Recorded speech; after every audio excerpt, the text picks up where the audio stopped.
I'd like to welcome you all to the 2021 Pennsylvania Farm Show Agricultural Law Symposium. We have a lineup of four sessions over 2 days. Today we will the first hour is from 1 o'clock to 2 o'clock. We'll be providing an update of legal developments from the past year. Then we'll be taking a break from 2 o'clock to 2:15, and then we'll be picking up at 2:15 and talking about solar leasing. On Thursday, we'll be following that same schedule. The first hour will be devoted to Chesapeake Bay developments. The second hour devoted to pesticides. So just a few housekeeping matters. This webinar, this is being recorded, and after the webinar, we will this will be available on our YouTube channel, which you can access through our website, which I'll highlight in just a few minutes. And also the materials will be available are available on our website as well. Okay, so that takes care of our housekeeping. I am very pleased to have with us to kind of kick us off Secretary Russell Redding. I think Secretary Redding really needs no introduction to anyone that's involved with agriculture in Pennsylvania or the United States. He has served as Secretary of Agriculture for Pennsylvania on two different occasions, initially from 2009 to 2011, and then his current term has been from 2015, I believe, until the present time. He also has experience as a dean at the Delaware Valley University, and he has experience in Washington on ag policy, and then obviously continuing through his position as the current Secretary of Agriculture. He also has a farm on a historic property in Gettysburg, just either on the battlefield or very near the battlefield, which I know keeps him very, very busy as well. So without further ado, Secretary Redding, if you could, we'll turn the program over to you. So thank you very much. Yeah, Ross, good afternoon, and greetings from the Redding Farm. I'm here at the home studio, so while it may look like the farm show in the backdrop, we're really on the premise here at the farm. So thank you. It's always good to see you. Happy New Year to you and to Brook and the entire Ag Law Center team. Very much appreciate you doing this and taking full advantage of the backdrop that the virtual farm show provides. And I was sharing earlier, this has really been a fascinating time for all of us, of course, but when you try to take something as iconic as the farm show after 105 years and put it on a virtual platform, we've learned a lot. But one of the really nice developments is we get a chance to sort of engage people here in the state, of course, but around the country in the discussions about agriculture. So today is another example of that. So thank you, Brook and Ross and team, for persevering to put this together. It's chock full of good content, and look forward to the symposium. So thank you for that. I always like to start with our theme, because I think what you're doing is in furtherance of that. We have a theme of cultivating tomorrow, and we chose the theme very intentionally because it really is an expression of the aspiration we all have for that day when we get back to and regain some of the freedoms that we desire in our daily lives and certainly in our traditions, to include the farm show. But it's also an expression of hope, and it's an expression of the actions required to make sure that tomorrow that we all speak of and have longed for becomes a reality. So it is an important theme. One of the actions certainly is making sure that we can legally navigate all of the issues and confront the agriculture and food industry. And there's no shortage of those, and we'll talk about some of them. But the Ag Law Center was, I think back, originally established as that resource for farmers and local officials and local leaders in those entrusted with providing legal advice or simply needing legal guidance to what to do, how to deal with the multitude of issues that we're confronting and continue to confront agriculture and land use. And as we know, on this platform, that agriculture is at that interesting intersection between some of the most important issues of our time, right? It's the environment, it's workforce, it's economics and quality of life, and that has certainly been put into full view over the last 10 months. It was designated as life-sustaining. That is true. It's something most of us who worked in the industry knew it to be, but to actually have that designation by the governor was both a statement of its importance to agriculture, but also a statement of expectation. So what you're doing today and what we're celebrating this week is all part of that effort. As we know, there's no shortage of issues that require some legal guidance. We'll challenged every day with those types of issues. But I also think in this program, the value is not simply for the legal profession, but certainly for the farmers and the agricultural community and the folks who are in the position of advising and guiding some of the discussions, public discussions, policy discussions, but also helping individuals make decisions about their own future in the business. So I really appreciate the time that you've taken here to pull this symposium together. In addition to all of the standing issues, certainly COVID-19, the pandemic has challenged every segment of the agricultural community, from farm to the consumer, and more than any of us had ever expected in our lifetimes. And it's created new legal challenges for the Department of Agriculture.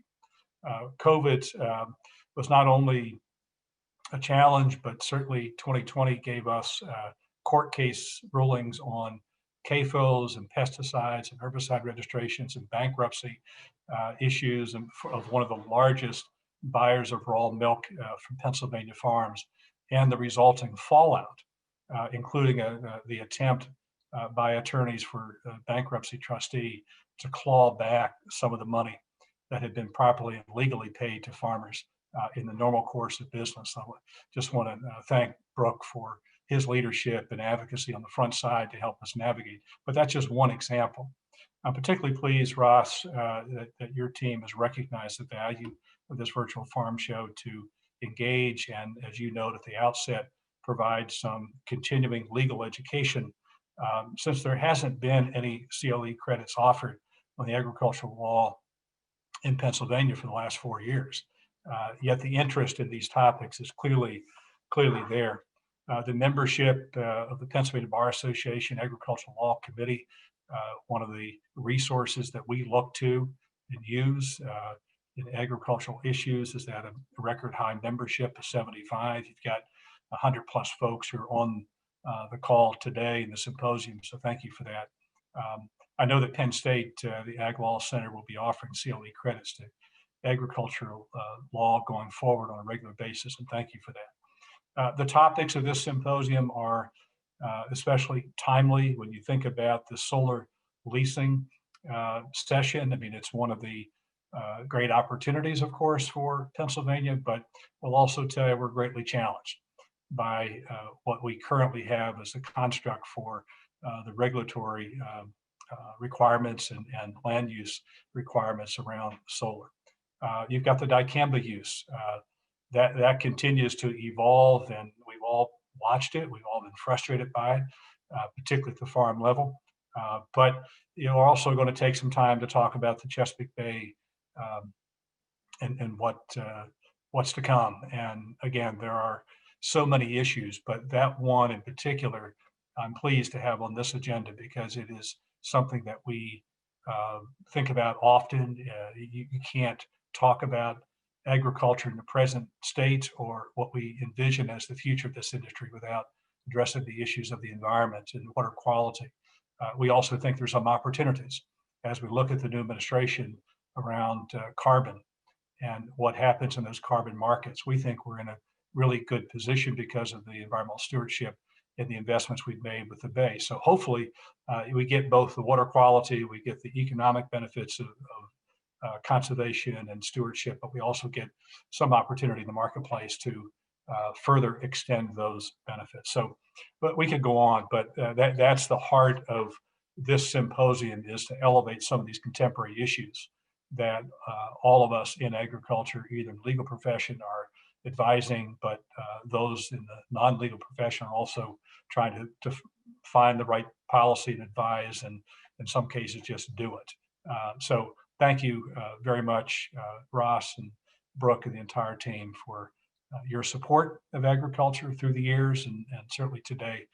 But as we look at cultivating tomorrow, it's reassuring to know that we've got the team at the Ag Law Center and good minds and good people who share that commitment to Pennsylvania agriculture. So thank you very much.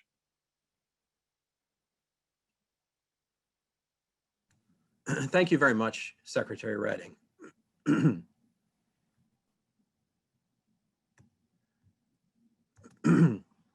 Okay, now I will move on to a discussion of major legal developments from the past year.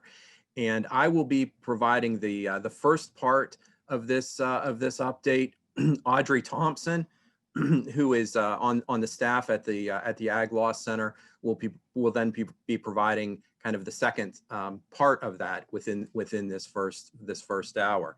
Now, when you have to talk about the all of the legal developments, major legal developments from the past year, there's always too many developments and not enough time.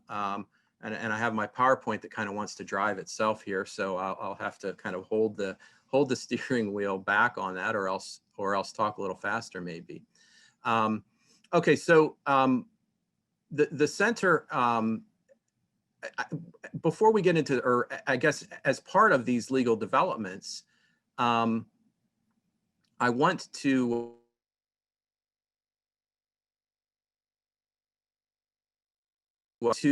keep up to date on developments throughout the year. Now, the center has unveiled Ross, yes. I think what's happening is, Jackie, you have that rotating for the slides to rotate during the break. I think it's doing that to his PowerPoint. Okay, maybe you got a few words. So got it. So I'll walk through those slides since they were kind of on their own advancing. The center has unveiled a new website, and this is just within the past week we have done so. So it's brand new. In the past, we have had our work product on a number of different sources, a blog for ag, a blog for oil and gas, a YouTube channel, our social media outlets. All of that is combined into our website. And the address for that is aglaw.psu.edu. So a very simple address. No you. And so if you can look at our weekly reviews. Each week we do a weekly review. It is posted on our website. It's also emailed out to subscribers, and you can stay current on legal developments. Or you can go to our website and look at past weekly reviews for that content as well. We also have a podcast, and it provides much of the same content. You can listen to that, and again, on a weekly basis, stay current on the legal developments. We also have a work product that is brand new with our new website called the Agricultural Law Issue Trackers. And so we have, at this point, 12 different topics. And within each of those topics, you can see all of each development that has taken place with a very brief synopsis. So if you wanted to stay up to date on a particular topic, you could look at that, what has taken place. And so I'm gonna go back to the slides that kind of walked me through it a little bit too quickly. Here you see our website, the main page. You can see the social media on the right.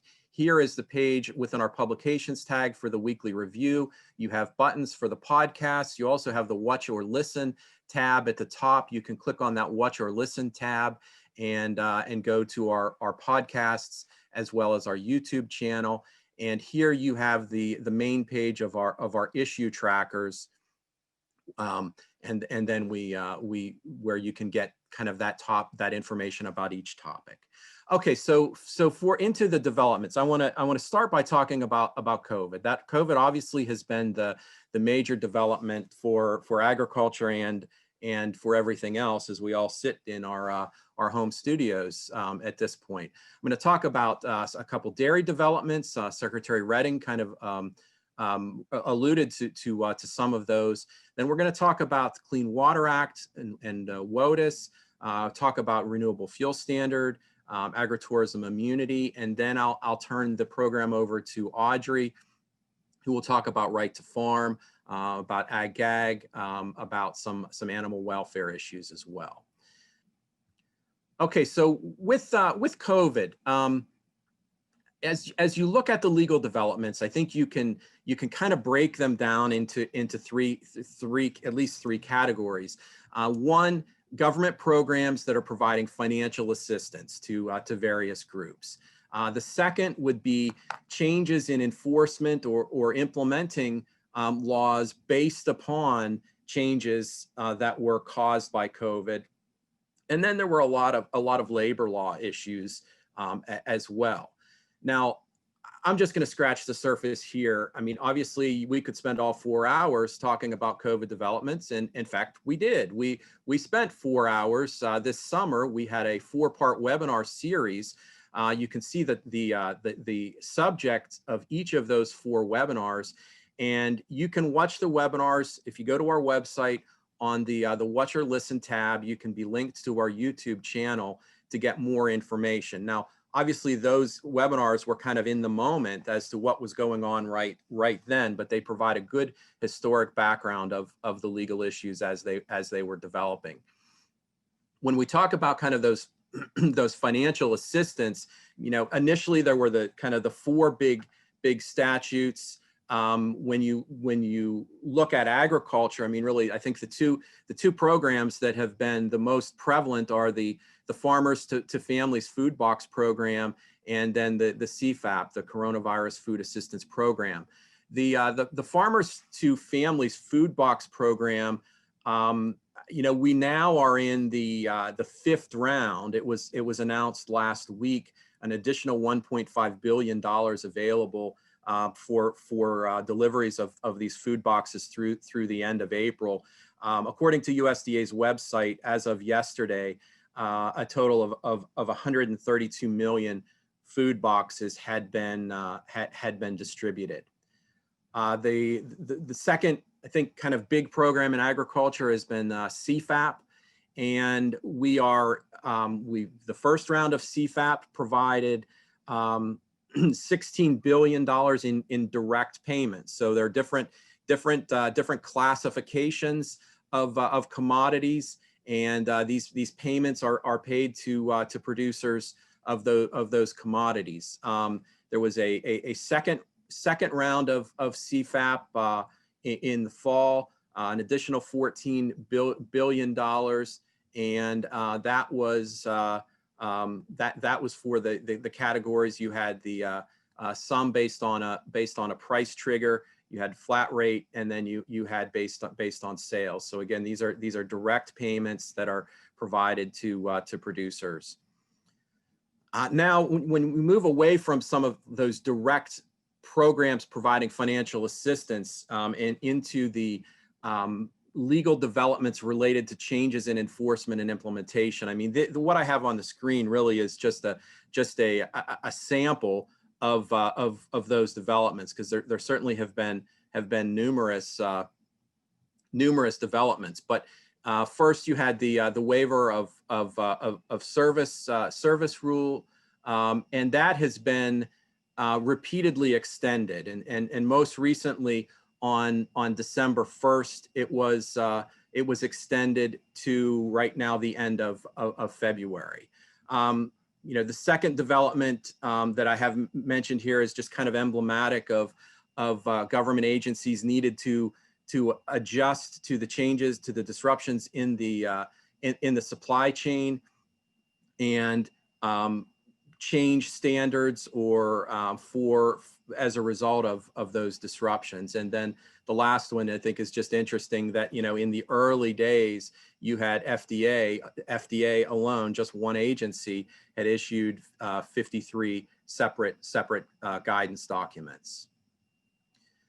Perhaps the development, the COVID-related development that got the most discussion related to the Defense Production Act, and this is a statute that provides for the president or for the government to exercise some control over various industries that are essential to the nation's defense. What happened here? I think there was a little bit of confusion or misstatements about what actually happened. What happened was that the president delegated authority to Secretary Perdue, and that authority was delegated so that Secretary Perdue had the authority to act in the future, although he never actually acted to utilize that authority. Now, perhaps the fact that he had the authority had some impact on actions that took place, but he never actually exercised authority pursuant to the Defense Production Act. And this, of course, relates to some of the food processing facilities and some of the issues that were occurring that were early on in the pandemic, where there were some closures or concerns about closures of some of those facilities. Okay, so again, if you want more information on COVID, I would direct you to our webinars. We also have an issue tracker on our website that focuses on COVID. Now, moving to dairy. Again, the center has a work product that we started in October, where we will be doing a dairy legal update each quarter. Our first webinar focused on first provided a review of developments from the past quarter, and then it provided an in-depth discussion of California's federal milk marketing order that was recently established. Moving forward, we will have our next webinar on January 26th, and then we will have webinars in April and July and each quarter thereafter. Okay, the biggest development I think in dairy in the past year, and Secretary Redding mentioned this, were the bankruptcies. You had Borden filing bankruptcy at the very beginning of the year. Dean Foods filed bankruptcy in November of 2019, and among the various developments, I think the most perhaps noteworthy development is the one that Secretary Redding mentioned about the attempted clawback of preference payments. And when a debtor files bankruptcy, there is a clawback period of 90 days, meaning that the bankruptcy estate can reach back and get payments that were provided by that debtor for the previous 90 days. Now, I mean, one of the big reasons for this is to prevent the debtor from dispensing with funds or deciding who's going to get paid and who's not going to get paid in the days prior to bankruptcy. Well, it's not generally applied to payments that are made in the normal course of business. And what happened is a number of farmers nationally and in Pennsylvania received letters from the attorney for the bankruptcy estate seeking to have payments that were made to those farmers for milk, those payments returned to the bankruptcy estate. And there was work by a lot of people. In December, there was an announcement by the Milk Marketing Board, who had worked with the Pennsylvania Attorney General, among others, and they provided a form to dairy farmers to that they could complete and provide to the counsel for the bankruptcy estate in order to satisfy the concerns and to indicate or clarify that these were payments made in the normal course of business. Now, the second major development related that impacts the dairy industry relates to the USMCA, really the successor to NAFTA. It was fully approved by all parties within the last year plus a month. And just within the last month, the first enforcement action was initiated, and the U.S. Trade Representative sent a letter to Canadian authorities commencing this process for consultations. And the subject of this first enforcement action is dairy. It focuses on Canada's dairy tariff rate quotas. And the concern or the complaint is that the way that Canada is allocating these tariff rate quotas and that their manner of doing so is harming the ability of U.S. dairy farmers to sell their product. Now, in response to that, getting outside of dairy, but kind of moving into our next hour, where we talk about solar. In response to that, Canada is alleging that that the U.S. has tariffs on solar products, which are violating our obligations under USMCA. Okay, so I guess shifting gears away from dairy now and just in talking about Clean Water Act and waters of the United States. I mean, this phrase WOTUS, or waters of the United States, has been there've been legal developments, numerous legal developments continuously for the last several years, and at least we've kind of turned the corner on that, or opened a new chapter in that in the past year. The waters of the U.S. relates to the scope of the Clean Water Act, and during the Obama administration, a rule was promulgated by EPA that was officially referred to as the Clean Water Rule. There was a lot of litigation surrounding that. When the Trump administration took office, there began efforts from an administrative standpoint to repeal that or to walk back that, and that officially or finally occurred within the last year. In September of 2019, EPA repealed that. Then in April of this year, a replacement rule final rule was promulgated by EPA, and that's referred to as the Navigable Waters Protection Rule. So, so we're kind of finished with the Clean Water Rule. Now we have the Navigable Waters Protection Rule, so we have another rule to litigate, and so we'll see if that proceeds. Now, what does this new rule actually do? As any of them, they're defining the scope of Clean Water Act protection, and waters of the U.S. under this new rule encompasses the ordinary meaning of the term, and there's a general exclusion about waters that are not mentioned, and specific items. There are specifically listed items that are not included with waters of the U.S. that are not subject to the Clean Water Act, and this would be groundwater, flowing as a result of precipitation, diffuse stormwater runoff, ditches. I know that was a concern in terms of how the prior Clean Water Rule considered ditches, and then artificial lakes and ponds. So these are items that are not considered to be within the scope of the Clean Water Act under this new rule.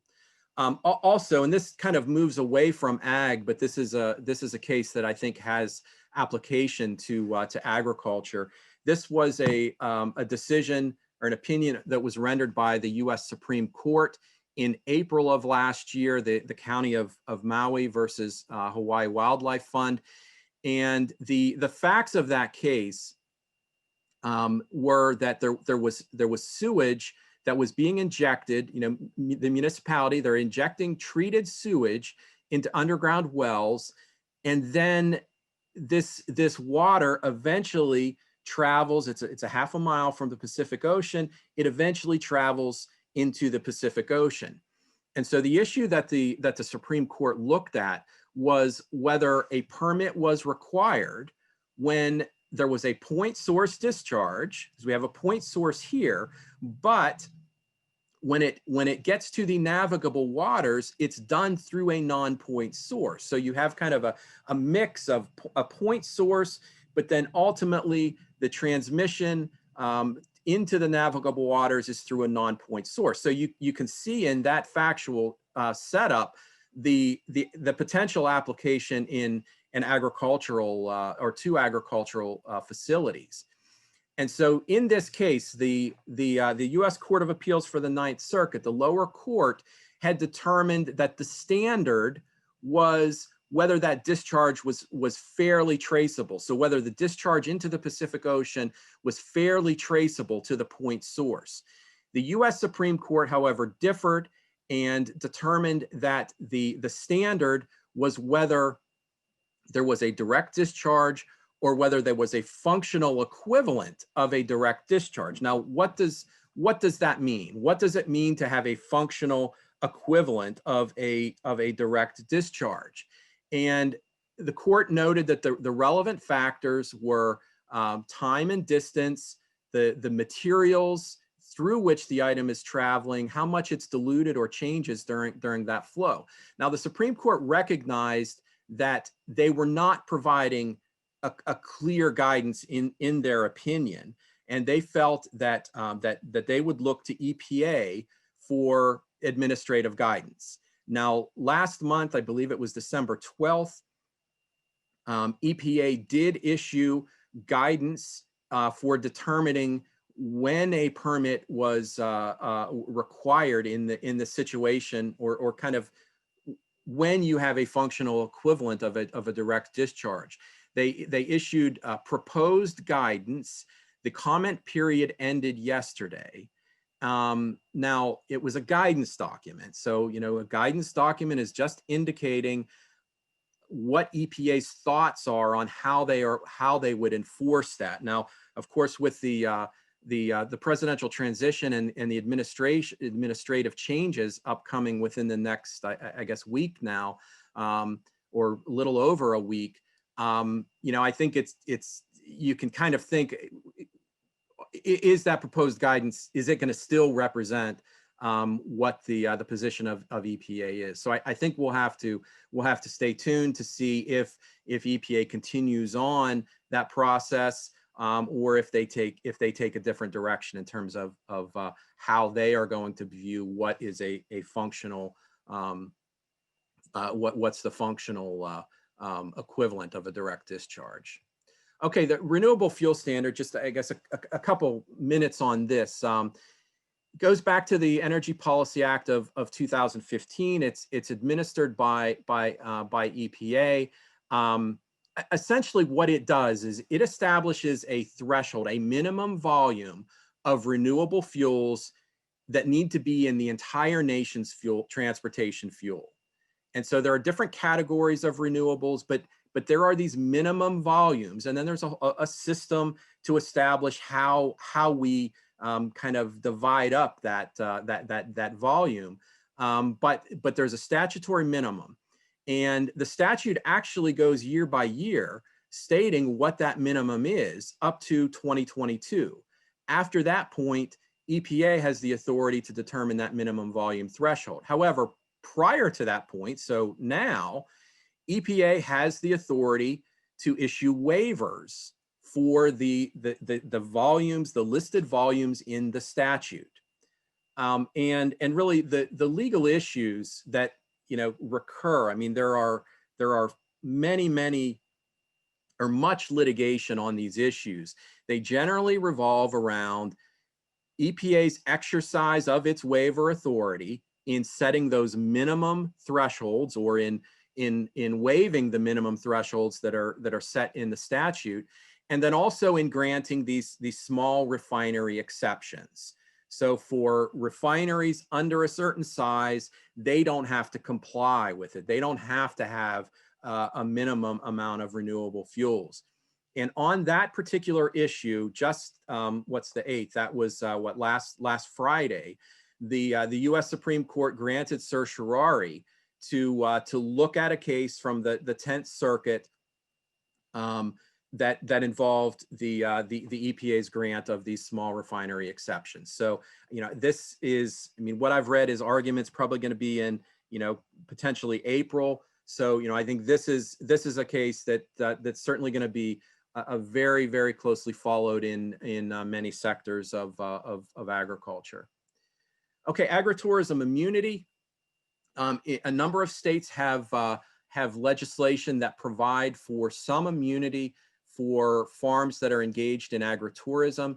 In Pennsylvania, legislation passed in November through both chambers of the General Assembly that provided for agritourism immunity, and the basic framework was an operation had to have warning signs and they had to have a written agreement in order to get the liability. Now, the agritourism immunity was a small part of a larger statute that provided for immunity in a number of other situations.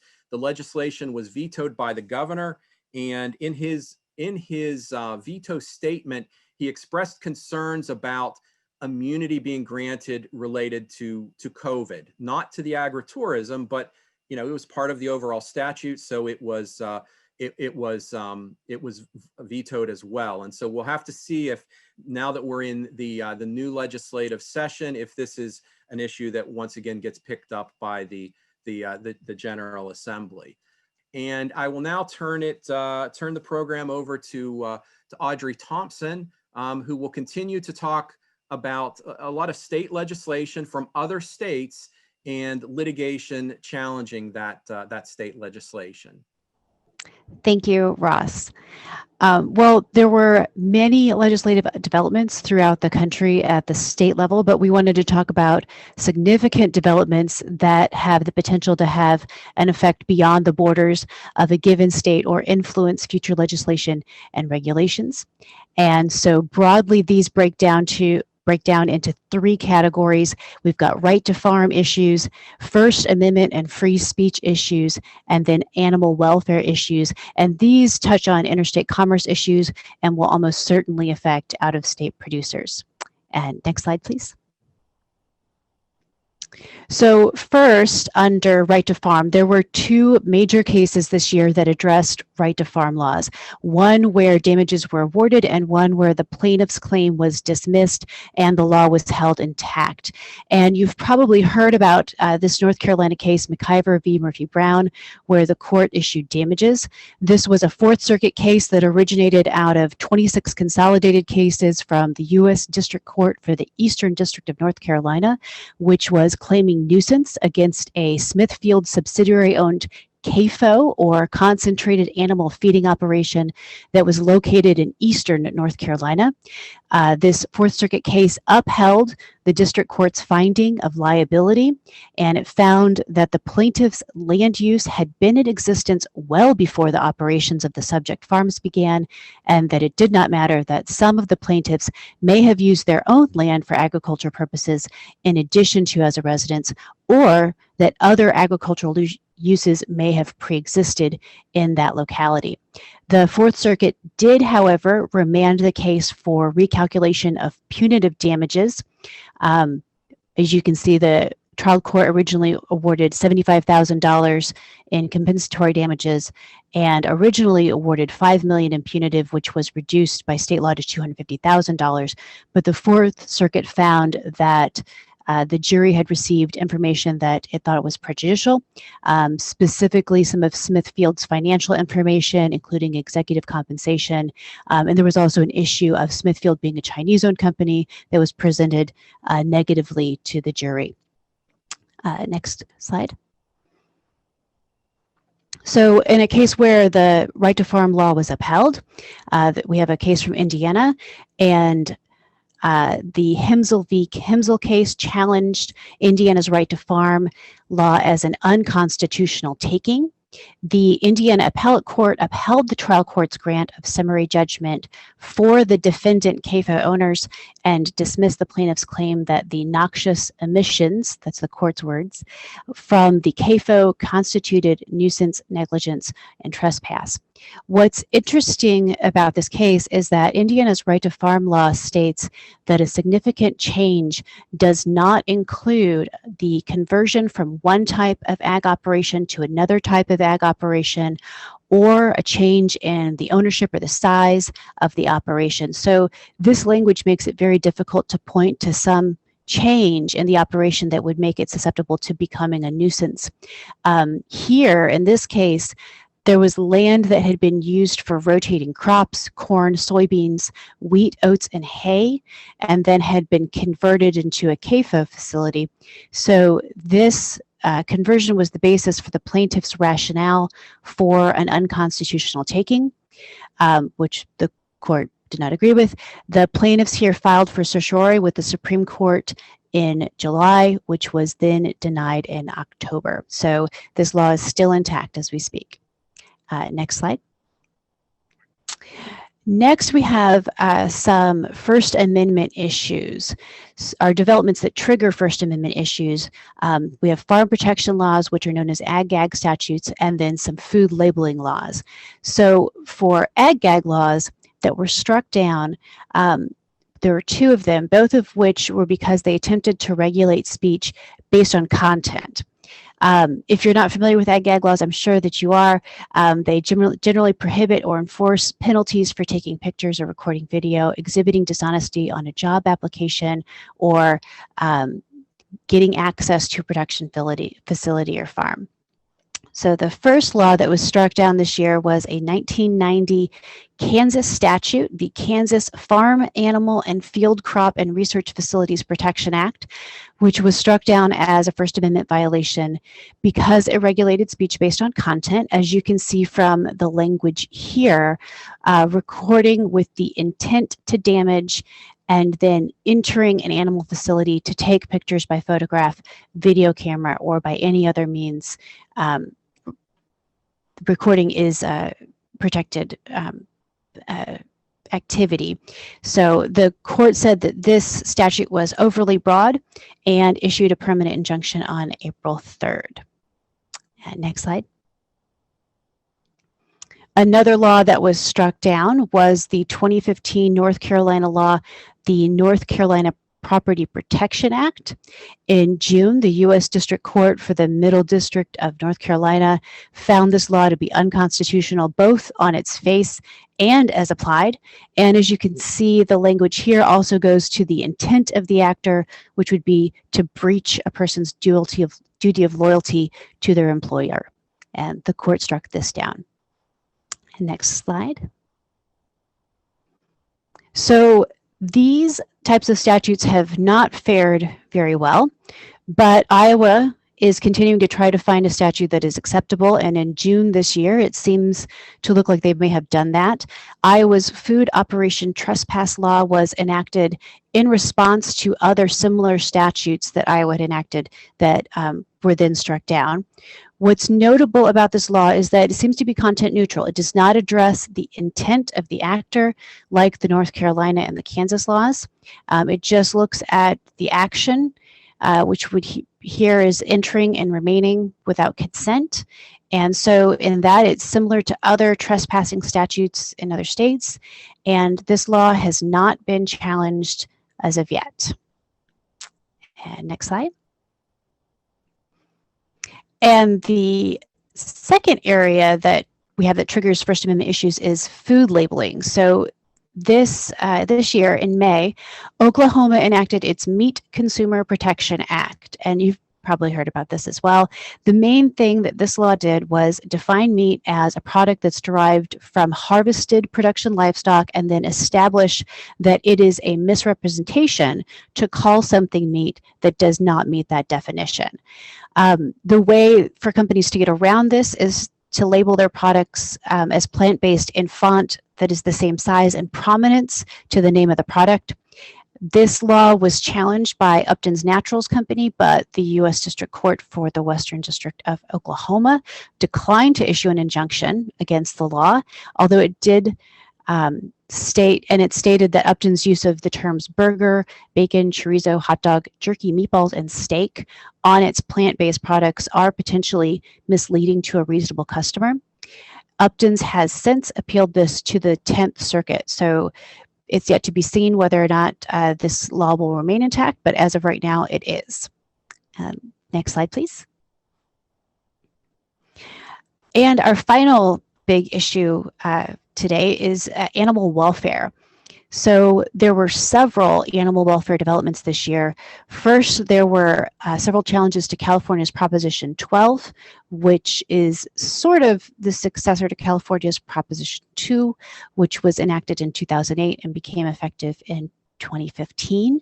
And that ballot measure prohibited confinement of sows, veal calves, and egg-laying hens in a manner that prevents them from lying down, standing up, fully extending their limbs, or turning around freely. This was the first animal confinement measure that really had a large practical effect on the industry. Then, after that, following a number of related developments, including California's passage of a cage-free egg law in 2010, California enacted Proposition 12 in November of 2018, and that becomes fully effective in December of 2021. The real impact of this measure is that it applies to California's confinement standards for sows, veal calves, and egg-laying hens to all products derived from those animals that are sold in the state. And there's the language there, a business owner or operator from knowingly engaging in the sale within the state. Next slide. Another thing to note about California's Proposition 12 is that it lays out a timeline for specific space standards for the animals. And as you can see, we are currently kind of in the second half of that timeline with the standards for breeding pigs and the final standards for egg-laying hens coming into the effect at the end of this year, with the ultimate goal of cage-free housing systems for the hens. These specific enumerated space standards work to address one of the issues on which Proposition 2 was challenged. One of the issues that it faced in court was that it was too vague and that the wording of lying down, standing up, fully extending limbs, or turning around freely was not specific enough to allow for enforcement or allow for producers to meet those standards, but the law was still upheld. And now here in Proposition 12, California has enumerated very specific space standards for covered animals. Next slide, please.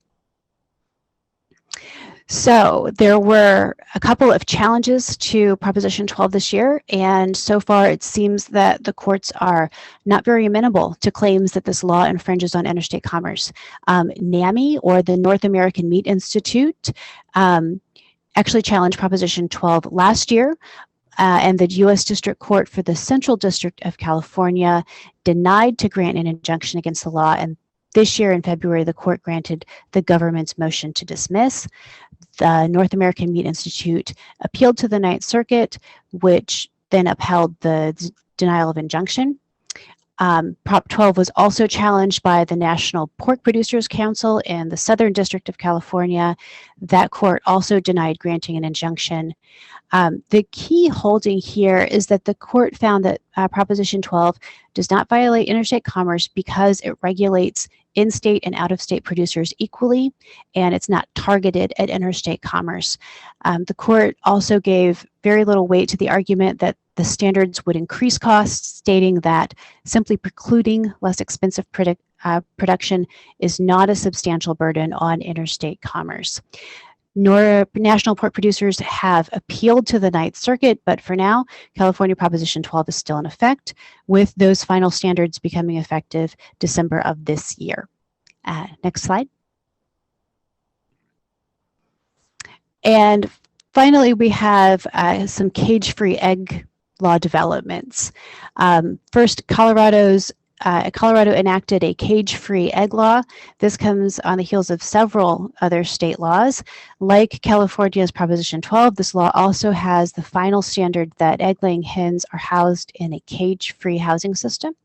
Although there are some exceptions for facilities with fewer than 3,000 birds, the significant impact of this law is that all eggs sold in Colorado must be from compliant sources, beginning with the law's first phase-in date of January 2023.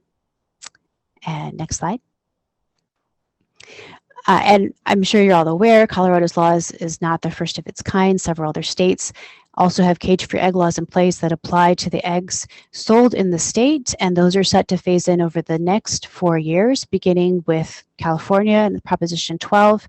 It says 2021 there, that's December 2021, and then Massachusetts in 2022. On American Egg Board's list of top 10 egg producing states, California is listed number 5 and Michigan is listed as number 7. So some of these laws are being enacted by states that do have the capacity to really compel change in the industry. However, these laws are arguably kind of redundant because the trajectory of the retail and restaurant industry is catering to consumer-driven demand to move toward cage-free eggs in their establishments in general. Let's go to the next slide. Several companies have pledged to carry and serve only cage-free eggs by 2025, and many companies already do so. In fact, Whole Foods has been cage-free since 2004, and in 2020 began only selling what they call beyond cage-free eggs, which are from hens that have room to roam and scratch about, nests and perches to roost at night, have been provided foraging material, and have not been given antibiotics or land animal byproducts in their feed. This list here is nowhere near exhaustive, but some of these companies that have pledged to become cage-free by 2025 are arguably some of the largest players in the industry. Restaurant Brands International is the parent company of Burger King, Popeyes, and Tim Hortons. And obviously Walmart and McDonald's are just enormous players in the industry, Kroger as well. Also, Dunkin' Donuts and Jack in the Box have pledged to become cage-free by 2025. And in addition to Starbucks and Panera, Taco Bell had moved to cage-free eggs in 2016. So between the multiple state statutes and these kinds of industry and consumer-driven initiatives, there's a real awareness of animal welfare standards in general, and specifically a significant shift to source eggs according to cage-free standards that, if it has not already, will undoubtedly affect the industry in the next year to 5 years. So thank you all so much for attending. We encourage you again to check out our website at aglaw.psu.edu. Much of this material was compiled from our Agricultural Law Weekly Reviews, which I write along with our staff attorney, Brook Duer. If you have questions, feel free to submit them through the chat, and Ross and I will be around for a bit. Thank you so much. Thank you very much, Audrey. And I think we have one question, and Jackie, could you provide that question? Yes, of course. And perhaps we have more than the one, but at least one. Yeah, we have one so far, and the question is from John Bell, and he says, Audrey, without going into extensive analysis, would you say that the scope of protection under Indiana's right to farm law and substantial change provision is broader than Pennsylvania's? And Audrey, I'll let you start, but I think Brooke is also working on this answer right now within the Q&A itself.